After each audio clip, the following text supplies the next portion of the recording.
মাত্র 6 মাসের মাথায় আওয়ামী লীগ সম্পর্কে ডক্টর ইউনূসের সুর নরম হয়ে গেছে। তার বক্তব্য পাল্টে গেছে। 6 থেকে 7 মাস হলো সে ক্ষমতায় এসেছে। প্রথমে শোনা যাচ্ছিল যে আওয়ামী লীগ কে করবে, সে করবে, ছাত্রলীগকে নিষিদ্ধ করে দিয়েছে, সেটা তিনি সহজেই পারছে, কিন্তু আওয়ামী লীগের বিষয়ে তিনি আর অত অগ্রসর হতে পারেন নাই। প্রথম 1 মাসের ভিতর যেরকম শোনা যাচ্ছিল আওয়ামী লীগ নিষিদ্ধ হয়ে যাবে, সবাই এটা ভেবেও ফেলছিল যে আওয়ামী লীগ হয়তো নিষিদ্ধ হয়ে যাবে।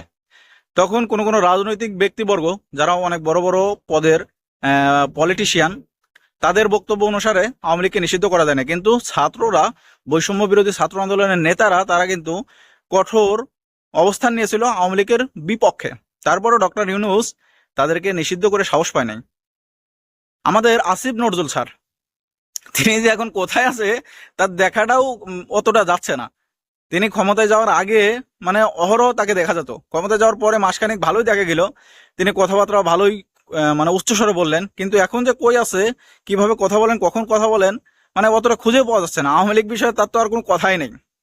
তার সর্বশেষ যেটা হয়েছে সেটা হচ্ছে হলো ভারতের পররাষ্ট্র মন্ত্রণালয়ের মুখপাত্র দেববান্ত, সঠিক তার নামটা আমি উচ্চারণ করতে পারতেছি না, তা ভারতের পররাষ্ট্র মন্ত্রণালয়ের মুখপাত্র তিনি বলেছেন বাংলাদেশে একটা স্বতঃস্ফূর্ত নির্বাচন চায়, সব দলের অংশগ্রহণ থাকবে, সব দল মানে প্লেইং ফিল্ড থাকবে, যেখানে সবাই সমানভাবে সমান অধিকারে নির্বাচন অংশগ্রহণ করতে পারবে, এরকম একটা নির্বাচন আকাঙ্ক্ষা করেন বা প্রত্যাশা করেন ভারতের পররাষ্ট্র মন্ত্রণালয়, ভারতের প্রধানমন্ত্রী বা প্রতিবেশী দেশ হিসেবে ভারত। এটা কিন্তু এর আগে ইউরোপীয় ইউনিয়নের সদস্যরা তারাও বলেছেন যে এরকম সব দলের অংশগ্রহণমূলক একটা নির্বাচন চাই। নিউ ইয়র্ক থেকে সেটা বলা হয়েছে। এখন ভারত, আমাদের প্রতিবেশী রাষ্ট্র, যেখানে আওয়ামী লীগের দুর্গ বলা হয়, তারা কিন্তু সেটা বললেন। তারা কিন্তু বলেন নাই যে আওয়ামী লীগকে নির্বাচনে নিতেই হবে, তারা বলেছেন সব দলের অংশগ্রহণমূলক। তারা ইঙ্গিত দিয়ে বলেছেন যে আওয়ামী লীগের সেখানে থাকা উচিত। আর এই সবের পরিপ্রেক্ষিতে কিন্তু ডক্টর মোহাম্মদ ইউনূস তিনি বলেছেন যে আওয়ামী লীগ নির্বাচন অংশ নিবে কি নিবে না সেটা তাদের বিষয়, তারা রাজনৈতিক দল, তারা অংশগ্রহণ নিলে নিতে পারে, না নিলে না নিতে পারে, এখানে তো কারো মন্তব্য নাই।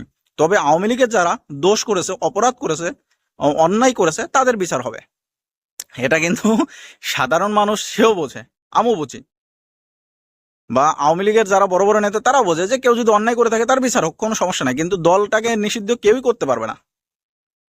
একটা দল তো নিষিদ্ধ হতে পারে না, দলের তো আর অপরাধ নাই, সেই নামটার তো আর অপরাধ নাই, সেই নাম ব্যবহার করে যারা অন্যায় করেছে তাদের বিচার হোক, এটা হয়তো তিনি বলেছেন। তারপরে তিনি বলেছেন আওয়ামী লীগ অংশগ্রহণ করবে কি করবে না সেটা তাদের বিষয়। তার মানে বুঝতে পারছেন যে এখন যদি আওয়ামী লীগ নির্বাচন আসে তাহলে তাদের কোনো আপত্তি নাই। আর ডক্টর আসিফ নজরুল স্যার, আমাদের আসিফ নজরুল স্যার আইন উপদেষ্টা, তিনি তো এই বিষয়ে আর কোনো কথাই বলতেছেন না। তার মানে বোঝা যাচ্ছে তারাও আওয়ামী লীগ নির্বাচন আসবে এটা নিয়ে তাদের কোনো মাথা ব্যথা নাই। তাই এখন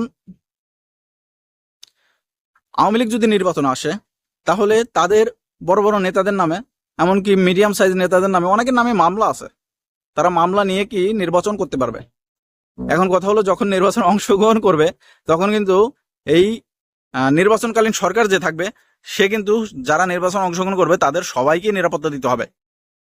সিইসি কে, প্রধান নির্বাচন কমিশনকে কিন্তু সবাইকে নিরাপত্তা দিতে হবে, কারণ নির্বাচনে যারা অংশগ্রহণ করেছে তাদের নিরাপত্তা না দিলে নির্বাচন প্রশ্নবিদ্ধ হবে, অংশগ্রহণমূলক নির্বাচন হবে না, এটা বিশ্বে প্রশ্নবিদ্ধ হবে এবং এই নির্বাচনে কোনো গ্রহণযোগ্যতা থাকবে না।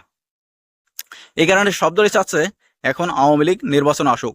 আর আওয়ামী লীগ যদি নির্বাচন আসে তাদের কিছু ভোট ব্যাংক আছে, তাদের নির্দিষ্ট কিছু আসন আছে, তারা হয়তো সেগুলো পেয়েও যাবে। সেখানে যদি অনেক মানে বড় বড় বিরোধী দলীয় নেতা দাঁড়ায় আর সেখানে আওয়ামী লীগের যদি একটা কলা গাছও দাঁড়ায় তাহলে সেখানে আওয়ামী লীগ জিতে যাবে। তো এটা কিন্তু আওয়ামী লীগের জন্য একটা ভালো পয়েন্ট বা ভালো দিক বলা চলে। তো সামনে আরো 7 মাস পরে কি হতে যাচ্ছে সেটা এখন দেখার বিষয়। আরো 7 মাস পরে যারা অপরাধ করছে, যাদের নামে মামলা আছে, তারাও নির্বাচন অংশগ্রহণ করতে পারবে কিনা সেটা মনে হচ্ছে আর বেশি দেরি নাই। তখন বলা হবে যে নির্বাচন অংশগ্রহণ করলে তারা যদি জিতবে, কিন্তু আইনি প্রক্রিয়ায় তারা যদি বিচারের মুখোমুখি হয়ে তারা যদি জামিন পায়, তারা যদি নিরপরাধ হয়ে থাকে, তখন তারা বেরিয়ে রাজনীতি করবে, সমস্যা কি? এরকম বক্তব্য আসা অসম্ভব কিছু নাই। তা যারা ভাবছিলেন যে আওয়ামী লীগকে নিষিদ্ধ করে দেবে, আওয়ামী লীগকে নিষিদ্ধ করার জন্য রাজপথে কঠিন অবস্থান নিয়েছিলেন, তাদের অবস্থান এখন কোথায়? তারা ডাক্তার ইউনূসকে যে পরিমাণ চাপ দিয়েছিলেন, ডাক্তার ইউনূসকে তাদের কথা শুনে